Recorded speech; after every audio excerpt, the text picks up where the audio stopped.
Welcome to my first class on famous Roman comedy the pot of gold by famous Roman playwright Plautus. দেখো আজকে আলোচনা করব famous Roman playwright প্লুটাসের লেখা famous Roman comedy the pot of gold. আমরা পড়ছি Penguin Classics থেকে নেওয়া এই ওয়াটলিং এ ট্রান্সলেট করা দ্য পট অফ গোল্ড। এখানে একটা ইনফরমেশন তোমাকে দিয়ে রাখি, প্লেরাইট প্লুটাস যখন এই ড্রামাটা প্রথম লিখেছিলেন তখন উনি ল্যাটিনে লিখেছিলেন এবং টাইটেল দিয়েছিলেন আলুলারিয়া। সুতরাং এদিক থেকে আমরা বলতে পারি দ্য পট অফ গোল্ড এর অরিজিনাল টাইটেল হচ্ছে আলুলারিয়া। এটা কিন্তু হামেশাই পরীক্ষাতে শর্ট কোশ্চেন এসে থাকে যে এই ড্রামাটা অর্থাৎ পট অফ গোল্ড এটা প্রথম কোন ভাষাতে লেখা হয়েছিল এবং এর অরিজিনাল টাইটেল কি। তাহলে এটা প্রথম লেখা হয়েছিল ল্যাটিনে এবং এর অরিজিনাল টাইটেল আলুলারিয়া। দেখো প্রথমেই আমরা দেখে নেব যে আমাদের প্লের বা ড্রামার ক্যারেক্টারস কে কে আছে। এখানে আমরা মোটামুটি 11টা ক্যারেক্টারস পাবো, তার মধ্যে বেশ কিছু মেজর এন্ড মাইনর ক্যারেক্টারস আছে। প্রথমেই আমরা পাচ্ছি লার ফ্যামিলিয়ারিস, ইনি কে? ইনি একজন হাউসহোল্ড গড। নাম্বার 2 ইউক্লিও, ইনি ইম্পর্টেন্ট ক্যারেক্টার আমাদের প্লের ক্ষেত্রে। ইনি কে? ইনি একজন মেজরলি ওল্ড ম্যান, অর্থাৎ বলা যেতে পারে বেশ কৃপণ এবং বৃদ্ধ একজন মানুষ। নাম্বার 3 স্ট্যাফিলিয়া, ইনি কে? এই যে ইউক্লিওর কথা বলা হচ্ছে ইনি কিন্তু ইউক্লিওর বাড়ির দেখভাল করে থাকেন, অর্থাৎ হাউসকিপার, সার্ভেন্ট বলতে পারি, মেড সার্ভেন্ট বলতে পারি। নাম্বার 4 ম্যাগাডোরাস, ইনি কে? ইনি হচ্ছেন ইউক্লিওর প্রতিবেশী এন্ড এল্ডারলি ব্যাচেলর, এবং এটা মনে রাখতে হবে যে ম্যাগাডোরাস কিন্তু এখনো বিয়ে শাদী করেনি। Number 5 ইউনোমিয়া, ইউনোমিয়াটা K?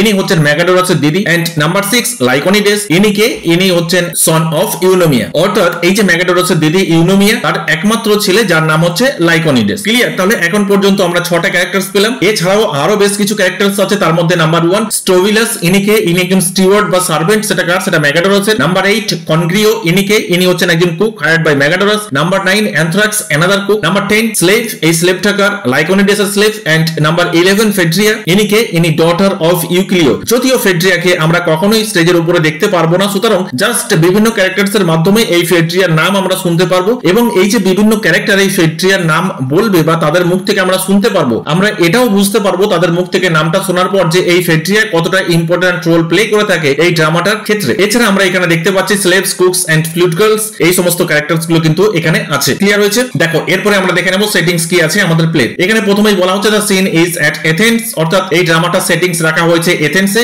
Outside the house of Euclio and Megadorus, এবং দুজনকার বাড়ি আমরা দেখতে পাচ্ছি, অর্থাৎ ইউক্লিও এবং ম্যাগাডোরাস। আগেই আমরা জেনেছি যে ইউক্লিও এবং ম্যাগাডোরাস একে অপরের প্রতিবেশী নেইভিয়ার্স, সুতরাং পুরো সিনটা রাখা হয়েছে এই দুজনকার বাড়ির সামনে, অর্থাৎ ফ্রন্ট সাইডে, এবং এদের বাড়িগুলো কিভাবে অবস্থিত একে অপরের পাশাপাশি। The house are at some distance apart, অর্থাৎ একে অপরের বাড়ি থেকে একটু দূরত্ব তো আছে, গ্যাপ তো আছে, মাঝখানে একটা গ্যাপ আছে। এন্ড বিটুইন দেম, এবং এই দুটো বাড়ির মাঝখানে কি আছে? ইজ এ শ্রেইন অফ ফিডেস, এখানে আমরা দেখতে পাচ্ছি যে একটা অল্টার বা টেম্পল বা শ্রেইন মন্দির আছে, এবং সেখানে কে বিরাজমান, এবং সেখানে যিনি বিরাজ করে থাকেন তার নাম হচ্ছে ফিডেস। এই ফিডেসটিকে according to ancient Roman mythology the goddess of trust, faithfulness and good faith. আর সেটিংসটা কিরকম রাখা হয়েছে? A small structure which can be entered by a door, একটা স্মল স্ট্রাকচার দেখতে পাচ্ছি যার মাধ্যমে প্রবেশ করা যায় বাড়ির ভেতরে। তাহলে এরকম একটা সেটিংস রাখা হয়েছে। দেখো word by word, line by line details টেক্সটে যাওয়ার আগে আমি তোমাকে রিকোয়েস্ট করব যে আজকের ক্লাসটা তুমি প্রথম থেকে শেষ পর্যন্ত দেখো, এবং অবশ্যই তুমি চ্যানেলটা সাবস্ক্রাইব করে এর বেল আইকন প্রেস করে রাখো, কেন কি তোমার সিলেবাসে প্রেসক্রাইব করা প্রত্যেকটা টেক্সটের ক্লাস তুমি প্রতিনিয়ত এখান থেকে পেয়ে যাবে। এছাড়া আমার এখান থেকে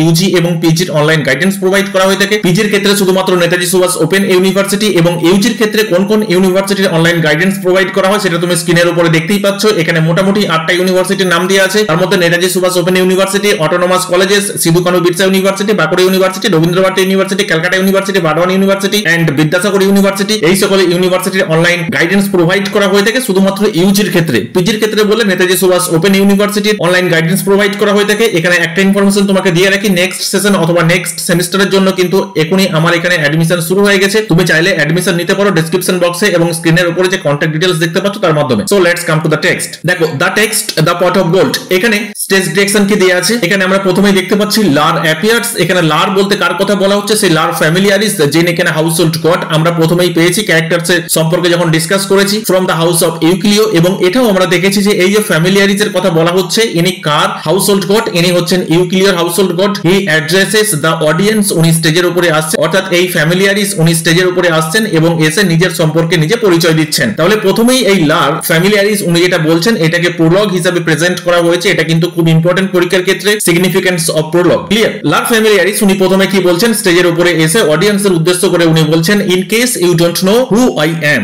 যদি এরকম হয়ে থাকে যে তোমরা কেউই আমাকে জানো না বা চেনো না, আমি কে, let me briefly introduce myself. তাহলে প্রথমেই আমি আমার নিজের পরিচয় দিচ্ছি তোমাদের কাছে। আমারও নাম হচ্ছে লার ফ্যামিলিয়ারিস, অর্থাৎ I am Lar Familiaris, the guardian spirit of this house. এই যে বাড়িটা দেখতে পাচ্ছ, যে বাড়িটা থেকে, দ্যাট হাউস ফ্রম হুইচ, যে বাড়িটা থেকে আই হ্যাভ জাস্ট কাম, যে বাড়িটা থেকে জাস্ট আমি বেরিয়ে এলাম, এই বাড়িটার পুরো দেখভাল দেখভাল আমি করে থাকি, অর্থাৎ এই বাড়িটার দায়িত্ব পুরোপুরি ভাবে আমার উপরে ন্যস্ত করা আছে, সুতরাং এখানকার গার্ডিয়ান স্পিরিট হচ্ছে আমি। চলো নেক্সট, আরো কি বলছেন উনি, I have been in charge of this house now for a long great many years. আমি দীর্ঘদিন ধরে এই বাড়িটার দেখভাল করে আসছি। In charge of this house অর্থাৎ এই বাড়ির দায়িত্ব আমার উপরে আছে কবে থেকে, গ্রেট মেনি ইয়ার্স, অনেক দিন ধরে আমার উপরে দায়িত্ব দেওয়া আছে। I have looked after it for the present owner, এবং আমি কি করে থাকি, আমি দেখভাল করে থাকি। এখানে ইট বলতে কার কথা বলা হচ্ছে, এখানে ইট বলতে অ্যাকচুয়ালি পট অফ গোল্ডের কথা বলছেন উনি। তাহলে I have looked after it for the present owner and his father and his grandfather, অর্থাৎ উনি বলতে চাইছেন যে এই বাড়িটার দেখভাল আমি কবে থেকে করছি, আমি দীর্ঘদিন ধরে করছি। এরপরে উনি একটা জেনারেশনের কথা বলতে চাইলেন। আমি এই ইউক্লিও যার কথা আমি বললাম, এই ইউক্লিওর দাদুর আমল থেকে আমি দেখভাল করে আসছি, অর্থাৎ গ্র্যান্ডফাদার, তারপরে ফাদার এন্ড তারপরে প্রেজেন্ট ওনার। সুতরাং তিনটা জেনারেশন ধরে এই বাড়ির দায়িত্ব কিন্তু আমার উপরে দেয়া আছে। চলো নেক্সট, উনি আরো কি বলছেন, it was the grandfather who put into my care. সেই গ্র্যান্ডফাদার অর্থাৎ ইউক্লিওর যিনি দাদু, তিনি কি করেছেন, তিনি আমার উপরে ন্যস্ত করেছেন, আমাকে দায়িত্ব দিয়েছেন। পুট ইনটু মাই কেয়ার, আমার দায়িত্ব দিয়েছেন বা আমার উপরে দায়িত্ব উনি দিয়েছেন এ লং টাইম এগো, অনেক দিন আগে থেকেই, উইথ গ্রেট সিক্রেসি, খুব গোপন ভাবে উনি আমাকে বলে গেছেন বা গোপন ভাবে উনি দায়িত্ব দিয়েছেন, খুব গোপনীয়তা সহকারে আমাকে দায়িত্ব দিয়েছেন। And with many secret oaths, এবং যখন উনি আমাকে দায়িত্ব দিয়েছেন তখন কিন্তু আমাকে প্রমিস ভি করিয়ে নিয়েছেন এ লার্জ সাম অফ মানি। এখন কিসের দায়িত্ব উনি দিয়েছেন, উনি বলতে চাইছেন যে আমার কাছে বেশ কিছু অর্থ উনি দিয়ে গেছেন। তাহলে সেন্টেন্সটা আমরা এইভাবে পড়তে পারি, it was the grandfather who put into my care a large sum of money, অর্থাৎ আমার উপরে দায়িত্ব দিয়ে গেছেন কে, সেই গ্র্যান্ডফাদার। কিসের দায়িত্ব দিয়ে গেছেন, কি দেখভাল করার দায়িত্ব দিয়ে গেছেন, লার্জ সাম অফ মানি। চলো নেক্সট, তারপর উনি কি বলছেন, হি হ্যাড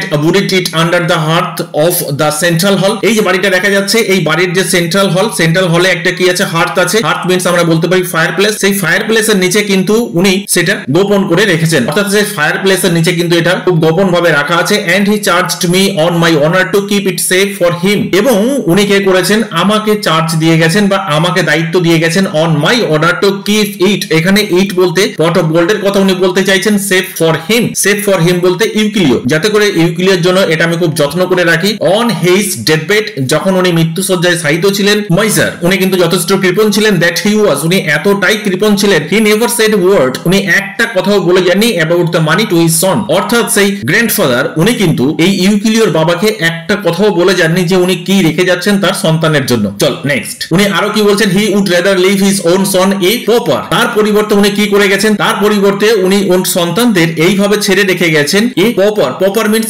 দারিদ্রতা, পভার্টি, অর্থাৎ দারিদ্রতার মধ্যে রেখে গেছেন। Then let him know about the secret hoard, কিন্তু এই গোপন অর্থের কথা উনি কোনোভাবেই তাকে জানাননি বা জানাতে চাননি বা বলে দিয়ে যাননি। All he left him was a little bit of land, কিন্তু তিনি তার ছেলের জন্য যা রেখে গেছেন শুধুমাত্র একটু জমি রেখে গেছেন। A little bit of land, একটু জমি রেখে গেছেন। ফ্রম হুইচ, যার মাধ্যমে কিনা বা যেখান থেকে কিনা he could scrape a living by sweat and toil, যেখান থেকে কিনা সে কঠোর পরিশ্রম করে কি করতে পারে, স্ক্র্যাপ। এখানে scrape means earn one's livelihood, অর্থাৎ নিজের জীবন অতিবাহিত করা। ক্লিয়ার, স্ক্র্যাপ মিন্স জীবন অতিবাহিত করা, লাইভলিহুড লিড করা, এবং সেটা কিভাবে, বাই সুয়েট এন্ড টয়েল, অর্থাৎ কঠোর পরিশ্রমের মাধ্যমে, হার্ড ওয়ার্ক এন্ড লেবার, কঠোর পরিশ্রমের মাধ্যমে, যাতে করে সে নিজের জীবনটাকে অতিবাহিত করতে পারে, তার জন্য উনি এক টুকরো জমি শুধু রেখে গেছেন। কিন্তু এই যে সিক্রেট ট্রেজারি, এটা কিন্তু কখনোই উনি বলে যাননি। চলো নেক্সট, উনি আরো কি বলছেন, সো হি ডায়েড, তারপর উনি মারা গেলেন। The old man who entrusted me with the money, সেই যে ওল্ড ম্যান যিনি কিনা আমার উপরে দায়িত্ব দিয়ে গেছেন, আমার উপরে বিশ্বাস করে রাখতে দিয়ে গেছেন। I began to take notice of how the son would treat me. এখন এখানে আমি কি করছি, আমি দেখতে চাইছি, I began to take notice, আমি দেখতে চাইছি, কি দেখতে চাইছি, of how the son would treat me, যে কিভাবে তার ছেলে আমাকে ট্রিট করে, অর্থাৎ আমার সাথে কিরকম ব্যবহার সে করে থাকে। Whether he would be more or less, যে এরকম করে কিনা, সেরকম করে কিনা, মোর অর লেস, কম বা বেশি, ডিউটিফুল দেন হিজ ফাদার, তার বাবা আমার প্রতি যতটা ডিউটিফুল ছিল, তার ছেলে আমার প্রতি ততটা ডিউটিফুল থাকে কিনা, বা তার থেকে বেশি বা কম, সে আমার প্রতি কতটা দায়িত্ব পালন করে থাকে, এটা জাস্ট আমি দেখতে চাইছি। এই কথাগুলো কে বলছে, এই কথাগুলো অ্যাকচুয়ালি লার বলতে চাইছেন। ক্লিয়ার, চলো নেক্সট, উনি আরো কি বলছেন, he was far less dutiful as it turned out, কিন্তু পরবর্তীকালে দেখা যায় ডিউটিফুল তো একদম নয়। ক্লিয়ার, ফর লেস ডিউটিফুল, অর্থাৎ মানুষের যে একটা দায়িত্ব কর্তব্য বলে ব্যাপার আছে সেটা তার মধ্যে নেই। এজ ইট টার্নড আউট, ধীরে ধীরে এটা প্রকাশ পায়। And for less respectful to me, আমার প্রতি কোনো দায়িত্ব তো সে করেই না। এখন আমার প্রতি তার কিরকম দায়িত্ব করা উচিত সেটা আমরা একটু পরেই দেখতে পারবো। দায়িত্ব তো পালন করেই না, পাশাপাশি আমাকে একটু রেসপেক্ট ভি দেখায় না। এই জন্য এখানে বলা হচ্ছে for less respectful to me. Less means একদম নাকে বরাবর। Likewise I did as little as possible for him, কিন্তু আমার তো কিছু করা উচিত, তাহলে আমি কি বা করতে পারি, আমার পক্ষে যতটা সম্ভব আমি ততটাই করতে চাইবো and he likewise did। তাহলে সে মারা গেল having issue to wait the son who now owns the property। তাহলে এখন এই যে প্রপার্টি এটা কার কাছে চলে এলো, এটা ইউক্লিওর কাছে চলে এলো। তাহলে এখানে লার বলতে চাইলেন সেই গ্র্যান্ডফাদার, কার গ্র্যান্ডফাদার? ইউক্লিওর গ্র্যান্ডফাদার। তিনি কেমন ছিলেন? তিনি যথেষ্ট কৃপণ ছিলেন, তিনি আমার প্রতি কোন রকম ভাবে ডিউটিফুল ছিলেন না বা রেসপেক্টফুল ছিলেন না, কিন্তু সেই গুণটা কে পেয়েছিলেন? সেই গুণটা পেয়েছিলেন ইউক্লিওর ফাদার। ইউক্লিওর ফাদার কি আমার প্রতি কোন রকম ডিউটিফুল এন্ড রেসপেক্টফুল ছিলেন না। এরপরে এই যে সম্পদ যেটা রেখে গেছেন ইউক্লিওর গ্র্যান্ডফাদার, সেটা কিন্তু ইউক্লিওর ফাদার পায়নি এবং সেটা এখন চলে এসেছে কার অধিকারে? এখন সেটা চলে এসেছে ইউক্লিওর আন্ডারে। দ্যাট মিন্স যদিও সেটা আমি দেখভাল করে থাকি, যদিও আমি ইউক্লিওর কাছ থেকে খুব গোপন করে রেখেছি, তথাপি এই সম্পদের মালিক কিন্তু ইউক্লিও। চলো নেক্সট, উনি আরো কি বলছেন? He is a man of similar character of his father and grandfather. এই ছোট লোকটা অর্থাৎ এই যে ইউক্লিও, এর মধ্যে কিন্তু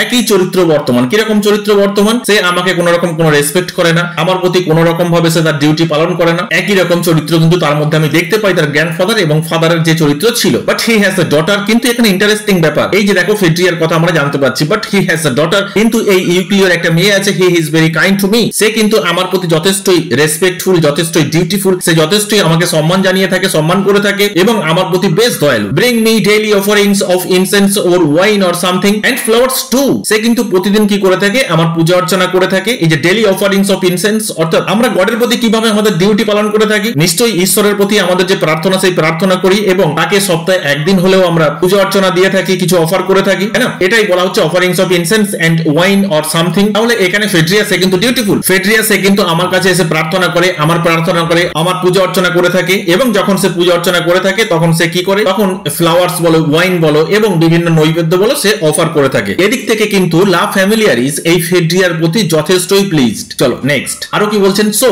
as a return for this attention, আর যেহেতু ফেড্রিয়া আমার প্রতি এতটাই রেসপেক্টফুল, আমার প্রতি এতটাই ডিউটিফুল, আমার প্রতি এতটাই কাইন্ড, তাহলে আমার তো কিছু দেওয়া দরকার তাকে। আমার তো একটা ডিউটি আছে ফেড্রিয়ার প্রতি। I have arranged that Euclio. তাহলে আমি একটা প্ল্যান তৈরি করেছি, আমি একটা ব্লুপ্রিন্ট তৈরি করেছি। কি ব্লুপ্রিন্ট তৈরি করেছি? That Euclio, that's her father, that's her father means ফেড্রিয়ার বাবা, শ্যাল ফাইন্ড দিস ট্রেজারি, যাতে করে সে কি করতে পারে? ইউক্লিও এই যে সম্পদ সেটা সে পেয়ে যায়, and thus be in a position to give her in marriage, এবং এই সম্পত্তিটা দিয়ে ফেড্রিয়ার একটা ভালো জায়গায় বিয়ে দিতে পারে। এখানে এই লাইনটা নোট করে রাখো, কোনটা? Shall find this treasury and thus be in a position to give her in marriage. Entire drama জুড়ে, এন্টায়ার প্লে জুড়ে, যত প্লেটা সামনের দিকে এগিয়ে যাবে তত যে ঘটনাগুলো ঘটবে সেগুলো কিন্তু সবই এই লা ফ্যামিলিয়ারিস এর ইচ্ছাতেই ঘটবে। ইফ হি সো উইশেস, যদি সে চাইতো। আর ইউক্লিও যেহেতু খুবই কৃপণ তার দাদু এবং বাবার মতন, সুতরাং সে নাই চাইতে পারে যে আমার মেয়ের বিয়ের সময় আমি এই অর্থ সম্পদটা দিয়ে দেবো বরপণ হিসেবে। যদি সে চায়, এই জন্যই বলা হয়েছে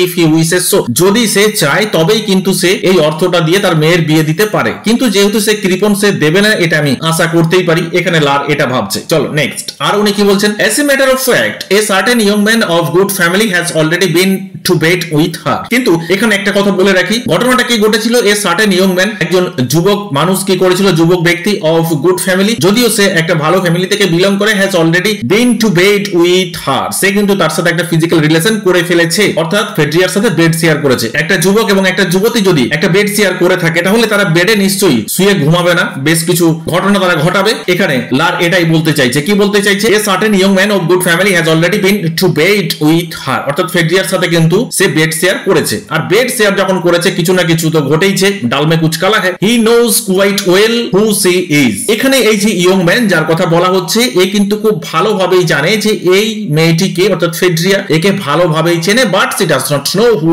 হি ইজ। কিন্তু এই যে ইয়ং ম্যান, এ কিন্তু জানে না যে সে কার সাথে বেড শেয়ার করছে, তার কিন্তু পরিচয় সে জানে না। And the father does not know anything about it. আর তার মেয়ে যে এরকম একটা ভালো কাজ করেছে, ইউক্লিও, সে কিন্তু তার মেয়ের ভালো কাজের সম্পর্কে কোনো কিছুই জানে না। He thinks she is still a virgin. এখানে কিন্তু ইউক্লিও এখনো ভেবে বসে আছে যে আমার মেয়ের মধ্যে এখনো সতীত্ব বর্তমান, আমার মেয়ে এখনো কারোর সাথে বেড শেয়ার করেনি, আমার মেয়ে কোথাও গিয়ে বাদাম খায়নি, কোনো ঝাউ গাছের নিচে বসে গল্প করেনি, এখনো কিন্তু ভেবে বসে আছে ইউক্লিও। চলো নেক্সট, তাহলে এখানে লার বলছেন কি? What I am going to do, তাহলে আমি কি করতে পারি? Is to get the old gentleman who lives next door to ask for her in marriage. তাহলে এখন আমি যেটা করতে চলেছি সেটা, মাই ডিয়ার অডিয়েন্স, এখন আমি একটা প্ল্যান করেছি। প্ল্যানটা কি? প্ল্যানটা হচ্ছে এই যে ইয়ং জেন্টলম্যান যে কিনা ফেড্রিয়ার সাথে বেড শেয়ার করেছে, সে তো কোনোভাবেই ফেড্রিয়ার কথা বলতে পারছে না এবং মনে মনে সে যদিও ভালোবাসে সে প্রকাশ করতে পারছে না। না সেই জেন্টলম্যান, ইয়ং জেন্টলম্যান, সে তার বাড়িতে বলতে পারছে অথবা এই ফেড্রিয়ার বাড়িতে বলতে পারছে। তাহলে আমি একটা প্ল্যান করেছি। প্ল্যানটা কি? To get the old gentleman gentleman who lives next door, এখানে দ্য ওল্ড জেন্টলম্যান বলতে ম্যাগাডোরাসের কথা বলা হচ্ছে, যে কিনা লিভস নেক্সট ডোর, এখানে নেক্সট ডোর বলতে ইউক্লিওর বাড়ির পাশে যে বাস করে, অর্থাৎ ইউক্লিওর যে প্রতিবেশী, two ask for her in marriage. এখানে এই ওল্ড জেন্টলম্যানকে সে কি করবে, এই ইউক্লিওর বাড়িতে পাঠাবে। কেন পাঠাবে? এই ফেড্রিয়াকে বিয়ে করার জন্য, অর্থাৎ ম্যারেজ প্রপোজাল নিয়ে পাঠাবে। এটা কিন্তু লার আগেই বলে দিচ্ছে অডিয়েন্সকে, যাতে পরবর্তীকালে অডিয়েন্সদের মধ্যে কোন রকম একটা ভুল ধারণা না থাকে। That will make it easier for the young man. আর যাতে করে ইয়ং ম্যানের কাছে রাস্তাটা পরিষ্কার হয়ে যায়, যখন দেখা যাবে যে এই ওল্ড জেন্টলম্যান অর্থাৎ ম্যাগাডোরাস সে যখন বিয়ের প্রপোজাল নিয়ে আসবে ইউক্লিওর কাছে যে আমি তোমার মেয়েকে বিয়ে করতে চাই, তখন এই ইয়ং জেন্টলম্যান সহ্য করতে পারবে না। তখন ইয়ং জেন্টলম্যান কি করবে, সে নিজেই বলে দেবে যে না, আমি ফেড্রিয়াকে ভালোবাসি এবং আমি বিয়ে করতে চাই। এই পুরো প্ল্যানটা কিন্তু অ্যারেঞ্জ করেছে কে? লা। বুঝতে পারলেন? The one who has slipped with her to pop the question. এখানে ইয়ং জেন্টলম্যান যার সাথে কিনা, দ্য ওয়ান জেন্টলম্যান হচ্ছেন সেই ব্যক্তি, who has slipped with her, যে কিনা একটা রাত কাটিয়েছিল কার সাথে? ফেড্রিয়ার সাথে। টু পপ দ্য কোয়েশ্চেন, এখানে টু পপ দ্য কোয়েশ্চেন এটা একটা ফ্রেজ, এর অর্থ কি? It means to make a proposal of marriage to a woman. এটা মনে রাখবে, এটা হামেশাই পরীক্ষায় আসতেই পারে যে টু পপ দ্য কোয়েশ্চেন এর অর্থ কি। What is the meaning of this phrase to pop the question? তাহলে টু পপ দ্য কোয়েশ্চেন এটা একটা ফ্রেজ, এর অর্থ হচ্ছে to make a proposal of marriage to a woman, বিয়ের প্রস্তাব দিয়ে কোনো মহিলার কাছে যাওয়া। চলো নেক্সট আরো কি বলছেন। This old gentleman is an uncle of the young man. এখানে অ্যাকচুয়ালি লার পরিচয় দিয়েই দিলেন, এই যে ইয়ং জেন্টলম্যান, এই ইয়ং জেন্টলম্যানের কাকাকে, জেন্টলম্যানের কাকা হচ্ছেন ওল্ড জেন্টলম্যান। কিন্তু যদি আমরা ঠিকভাবে একটু দেখি তাহলে ইনি হচ্ছেন কিন্তু মেটারনাল আঙ্কেল। বুঝতে পারলে কিভাবে মেটারনাল আঙ্কেল হচ্ছে? তার কারণ এই যে ইয়ং ম্যানের কথা বলা হচ্ছে, এই কার ছেলে? এই ইউনোমিয়ার ছেলে। আর ইউনোমিয়াটা হচ্ছে এই ওল্ড জেন্টলম্যান বা ম্যাগাডোরাসের দিদি। তাহলে এদিক থেকে যদি আমাদের রিলেশনের দিক থেকে আমরা বলি, তাহলে এই ইয়ং ম্যান ইনি হচ্ছেন ওল্ড জেন্টলম্যানের ভাগনা। Clear uncle? You understand? তোমরা বুঝতে পারছো নিশ্চয়ই। Of the boy who seduced her that night, এই যে ইয়ং জেন্টলম্যান সে কি করেছিল? সে সিডিউসড করেছিল, অর্থাৎ এন্টিস ইনটু সেক্সুয়াল অ্যাক্টিভিটি, সে প্রভোগ করেছিল, সিডিউসড করেছিল কাকে? ফেড্রিয়াকে, যাতে করে তার সাথে সে ফিজিক্যাল রিলেশন করতে পারে। এবং সেটা কখন? ইট ওয়াজ হারভেস্ট ইভিনিং। এটা একটা অকেশন, এটা একটা ফেস্টিভ্যাল। সেই হারভেস্ট ইভে এই ইয়ং ম্যান এই ফেড্রিয়ার সাথে কিন্তু একটা শারীরিক সম্পর্ক করেছিল। এটা হামেশাই পরীক্ষাতে এসে থাকে যে কখন এই ইয়ং ম্যান ফেড্রিয়ার সাথে শারীরিক সম্পর্ক করেছিল। ঠিক এরকম মুহূর্তে আমরা দেখতে পাচ্ছি নয়েজেস আর হার্ড ইন ইউক্লিয়াস হাউস, অর্থাৎ ইউক্লিয়ার বাড়ি থেকে একটা চিৎকার চেঁচামেচি আওয়াজ ভেসে আসছে। এটা শোনার পরে তখন লার কি বলছে? দেয়ার ইজ দ্য মাস্টার, ওই যে আমার মাস্টার, শাউটিং অ্যাজ ইউজুয়াল, সে যেমন প্রতিবার চিৎকার করে, প্রতিনিয়ত চিৎকার করে, আজকেও চিৎকার করতে শুরু করেছে। He is turning his old housekeeper out of the house. আমার মনে হচ্ছে সে তার বাড়িতে যে মেড সার্ভেন্টটা আছে তাকে আজকে আবার বাড়ি থেকে বার করে দিয়েছে। টার্নিং আউট, বাড়ি থেকে বার করে দেওয়া কাকে? ওল্ড হাউসকিপারকে অফ দ্য হাউস, ওই বাড়ির বাইরে বার করে দিয়েছে নিশ্চয়ই। সো দ্যাট, যে কারণে সে shall not know what he is up to, জানেই না এখানে যে কেন তার মাস্টার সেই মেড সার্ভেন্টকে বাইরে বার করে দিচ্ছে। I expect he wants to have a look at his মানি, আমার এটা মনে হচ্ছে যে আমার যে মাস্টার ইউক্লিও সে দেখতে চাইছে যে তার টাকা পয়সাগুলো ঠিকঠাক আছে কিনা। কারণ এখান থেকে আমরা এটা বুঝতে পারছি যে লার কিন্তু অলরেডি ইউক্লিওকে ইনফর্ম করে দিয়েছে বা বুঝিয়ে দিয়েছে যে তোমার কত সম্পদ আছে। To make it sure it has not been stolen, Lar বলছে যে আমার মাস্টার সে দেখতে চাইছে, কি দেখতে চাইছে? তার টাকা পয়সাগুলো ঠিকঠাক আছে কিনা, আর সেই পট অফ গোল্ড সেটা ঠিকঠাক আছে কিনা, না কেউ চুরি করে নিল, এটা দেখতে চাইছে আমার মনে হচ্ছে। আই এক্সপেক্ট, এটা আমি মনে করছি, he wants to have a look, সে একবার দেখে নিতে চাইছে এট হিজ মানি আর সেই pot of gold. To make sure, নিশ্চিত হতে চাইছে it has not been stolen, যে সেটা কেউ চুরি করেনি। এই জন্য হয়তো ইউক্লিও কি করছে, তার সেই সার্ভেন্টকে, তার সার্ভেন্টের নাম কি? স্ট্যাফিলিয়া, তাকে বাড়ি থেকে বার করে দিচ্ছে। এখানে আমরা দেখতে পাচ্ছি ইউক্লিও অ্যাপিয়ার্স এট হিজ ডোর, ইউক্লিও বাইরে বেরিয়ে আসছে। পুশিং দ্য ওল্ড ড্যাম, এখানে ওল্ড ড্যাম বলতে সেই স্ট্যাফিলিয়া তাকে পুশ করছে পেছন থেকে, অর্থাৎ বাড়ি থেকে ঠেলে তাকে বার করে দিচ্ছে। স্ট্যাফিলিয়া আউট ইনটু দ্য স্ট্রিট, কোথায় বার করে দিচ্ছে? রাস্তাতে, অর্থাৎ পুশিং আউট মিন্স ঠেলে বার করে দেওয়া। The old dame Staphyla into the street, রাস্তায় ঠেলে বার করে দিচ্ছে। আই থিংক আজকের ক্লাস সম্পর্কে তোমার কোথাও কোনো রকম ডাউট নেই। যদি কোথাও কোনো রকম ডাউট থেকে থাকে তাহলে অবশ্যই তুমি কমেন্ট বক্সে কমেন্ট করে জানাবে। আমি আমার নেক্সট ক্লাসে তোমার ডাউট ক্লিয়ার করার চেষ্টা করবো। Thank you.